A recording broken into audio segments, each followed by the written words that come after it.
Online class में आपका स्वागत है। मैं डीपी मौर्य SSIC कनकपुर विद्यालय से कक्षा 10वीं के विज्ञान में जो रसायन का हमारा पाठ है कार्बनिक यौगिक जो चल रहा है बच्चों, आज हम उसमें IUPAC नेम और किसी भी कार्बनिक यौगिक का साधारण नेम हम किस प्रकार से बताते हैं इसके बारे में आज हम बताए थे। अब देखिए बेटा, ये हमारे वो क्रियात्मक समूह है। IUPAC का फुल फॉर्म क्या होता है पहले ये जान लीजिए। IUPAC international union and pure applied chemistry. यह रसायन विज्ञान की किसी भी कार्बनिक यौगिक का नामकरण करने का एक पद्धति होता है। इस पद्धति से हम लोग किसी भी कार्बनिक यौगिक का नामकरण करते हैं। अब ध्यान दीजिए बेटा, ये हमारा जैसे एल्कोहल है, एल्कोहल का प्रतीक हमारा होता है OH। तो इसके लिए जो हमारे IUPAC नेम में आपके आते हैं अनुलग्न, उनके लिए हमारा लगाते हैं आल। COOH है तो COOH हमारा ये कार्बोक्सिलिक ग्रुप होता है। कार्बोक्सिलिक ग्रुपों के लिए हमारा जो आपका अनुलग्न होगा उसके लिए हम लोग ओइक लगाते हैं। ओइक अम्ल भी कहते हैं इसको। ये CO बांड CO, यहाँ पे हमारा होता है कीटोन। कीटोन के लिए अगर किसी भी कार्बनिक यौगिकों में अगर कीटोन का फॉर्मेशन हुआ है तो वहां पे बच्चों उसके लिए हम लगाते हैं ओन। और CHO है अर्थात एल्डिहाइड। CHO जो होता है एल्डिहाइड का प्रतीक होता है। अगर एल्डिहाइडों का हम लोग अगर किसी भी कार्बनिक यौगिक में एल्डिहाइड का हमारा प्रेजेंटेशन होता है उसका IUPAC नेम करने के लिए उसके लिए अनुलग्न में हम लोग अल लेते हैं। ऐसे डबल बांड है तो एल्कीन है तो इसके लिए इन लेंगे। ट्रिपल बांड है तो आइन, क्लोरीन है तो क्लोरो, ब्रोमीन है तो आइडो, आयोडीन है तो ऐसे हमारे आपके आते हैं। अब देखिए उसी प्रकार से हमारे एल्केन से अगर एल्केन से एक H को निकाल दिया जाए तो जो हमारा मूलक बनता है हम उसको एल्किल मूलक कहते हैं। जैसे यहाँ पे एक कार्बन है इसका नाम होगा मेथिल, 2 कार्बन है कहेंगे एथ धन इल। इसमें बेटा संगत कार्बन के आधार पर इसमें इल जोड़ेंगे। जो भी हमारे एल्क होते हैं, एल्क का मतलब हुआ 1 कार्बन, 2 कार्बन, 3 कार्बन। 1 कार्बन का मतलब मेथ, 2 कार्बन का मतलब एथ, 3 कार्बन का मतलब प्रोप, 4 का मतलब होता है but, pent, hex, hept, oct. ऐसे बहुत सारे होते हैं। नंबर आप कार्बन की संख्या के आधार पर इल जोड़ देंगे। तुम्हारा methyl, ethyl, propyl, butyl, pentyl आदि होते हैं। अब इन्हीं के साथ में बच्चों अगर ये हमारे क्रियात्मक समूह जुड़े होते हैं तो उनका नाम क्या होता है इसके बारे में हम लोग बात करेंगे। जैसे बेटा मान लीजिए हमारा CH3 है, CH3 के साथ में एक OH मैंने जोड़ दिया क्योंकि यहाँ पे दिखाई दे रहा है कि CH3 का एक बांड खाली है। तो CH3 के साथ मैंने OH जोड़ दिया तो इसका नाम क्या होगा? इसका नाम ध्यान देना बेटा, हम 2 प्रकार के नाम बताएंगे। एक हमारा होता है सामान्य नाम, सामान्य नाम। एक बेटा हमारा होगा IUPAC नेम, IUPAC नेम। ये 2 प्रकार के हमारे नाम आपके यहाँ पे हम प्रेजेंट करना चाहेंगे। दोनों नामों को आप देखिए, एक सामान्य नाम क्या होते हैं और एक बेटा हमारा होता है IUPAC नेम। जैसे हमारा यहां पे दे दिया CH3OH। अगर कोई बोले इसका साधारण नाम क्या होगा तो हम कहेंगे CH3 का मतलब होता है मेथिल और OH लगा है तो OH एल्कोहल का प्रतीक है। तो यहाँ पे हम यह कह सकते हैं कि सामान्य नाम में होगा। इसका सामान्य नाम अगर देना चाहते हैं तो इसका सामान्य नाम होगा मेथिल एल्कोहल, एल्कोहल। ध्यान देना, मेथिल एल्कोहल। यहाँ पे मेथिल अल्कोहल हुआ, लेकिन बच्चों अगर इसका आईयूपीएसी नेम बताना चाहेंगे तो जितना कार्बन है तो कहेंगे एक कार्बन। एक कार्बन को क्या बोलते हैं? मेथ। क्या बोलते हैं? मेथ। मेथ में क्या जोड़ देंगे? आल।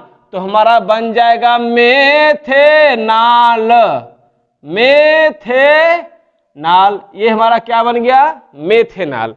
जितना कार्बन रहेगा उसमें क्रियात्मक समूह का यह पूरा कोई भी हो उसका अनुलग्न जोड़ दीजिए, आईयूपीएसी नाम मिल जाएगा। जैसे बच्चों मान लीजिए हमारा है CH3 CH2OH, यहां पे 2 कार्बन है। अब इसका साधारण नाम क्या होगा? तो हम कहेंगे एथिल एल्कोहल, क्योंकि हमारा C2H5 ये वाला है, तो एथिल में अगर मैंने OH जोड़ा तो हमारा बन जाएगा एथिल एल्कोहल। अगर प्रोपिल में मैंने जोड़ा OH तो कहेंगे प्रोपिल एल्कोहल। ब्यूटिल में जोड़ा OH तो ब्यूटिल एल्कोहल। पेंटिल में जोड़ा तो पेंटिल एल्कोहल।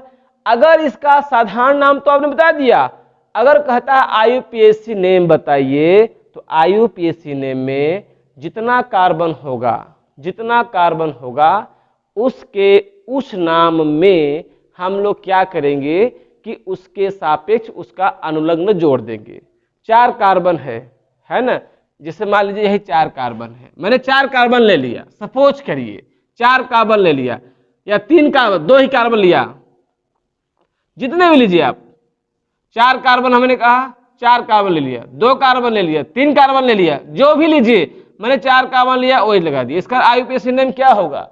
आप कहोगे 1 2 3 4, 4 कार्बन है, 4 कार्बन को हम लोग क्या बोलते हैं? ब्यूट। क्या बोलेंगे? ब्यूट। ब्यूट में आल जोड़ दो, ब्यूट। 4 कार्बन में कहते हैं ब्यूट, और उसमें आल जोड़ दो, तुम्हारा नाम बन जाएगा ब्यूटेनाल ना। ब्यूटेन धन आल, इसे कहेंगे ब्यूटेन धन आल बराबर ब्यूटेनाल, बन गया हमारा ये, ठीक है ना। अच्छा, जैसे बेटा हमारा ये है CH3 CH2 COOH। अब ये बेटा हमारा कार्बोक्सिलिक ग्रुप है, कहेंगे इस कार्बोक्सिलिक ग्रुप का नाम क्या होगा? इसका आईयूपीएसी नेम क्या होगा? तो आप कहोगे इसमें कितने कार्बन है? 1 2 3। कितने कार्बन? 1 2 3।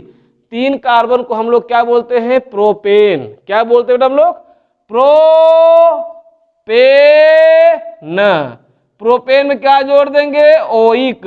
ओइक अम्ल, तो इसका नाम हो जाएगा प्रोपेनोइक अम्ल। बात को समझिए, सिंपल नाम है हमारा। क्या नाम बन गया? प्रोपेनोइक अम्ल। जो भी क्रियात्मक समूह लगा हो उसके आधार पर हमारा जितना कार्बन हो, 4 कार्बन है, ब्यूटेन, ब्यूटेन में ओइक जोड़ दो, ब्यूटेनोइक अम्ल हो जाएगा। हमारा कीटोन है, कीटोन है जैसे CH3CO एंड CH3, ये दिया हुआ है। अब यहां कहोगे 1 2 3, तो 2 नंबर पे ओन लगा है, तो 2 ओन। ओन मतलब 2 नंबर कार्बन पे कौन लगा है? ओन। अब ओन के साथ में हमारा कितना कार्बन गिना? 3, कहेंगे प्रोपेन।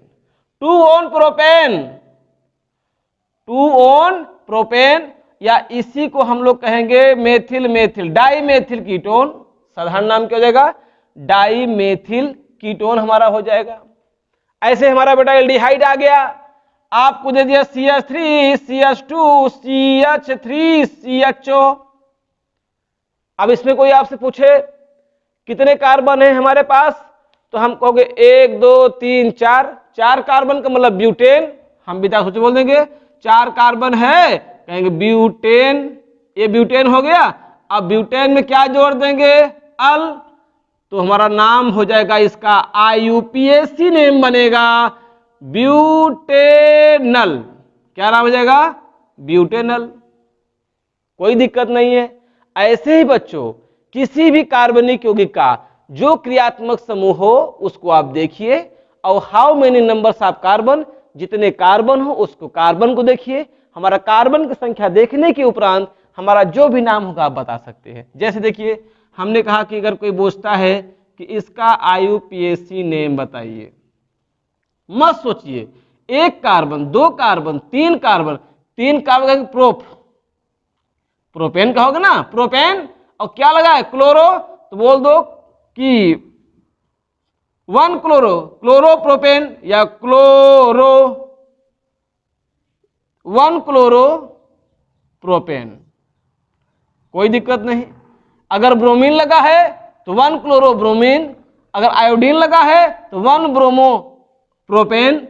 आप कार्बन की संख्या के आधार पर आप किसी का नाम दे दीजिए, आप कोई समस्या नहीं है, बहुत ही इजी है IUPAC नेम करना। इसको समझने का बस थोड़ा सा आपको इसको याद करना पड़ेगा कि जो हमारे ये हैं अनुलग्न,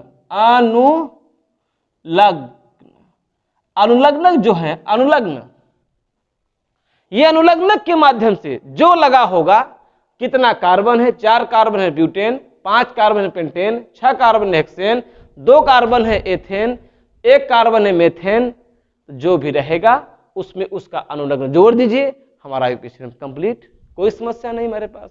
कोई बोल दे आपके पास, कोई बोले कि HCHO ये हमारा फॉर्मेल्डिहाइड होता है, इसका साधारण नाम, IUPAC नेम क्या होगा, कहोगे एक कार्बन है, एक कार्बन को हम लोग बोलते हैं मेथेन, क्या बोलते हैं मेथेन।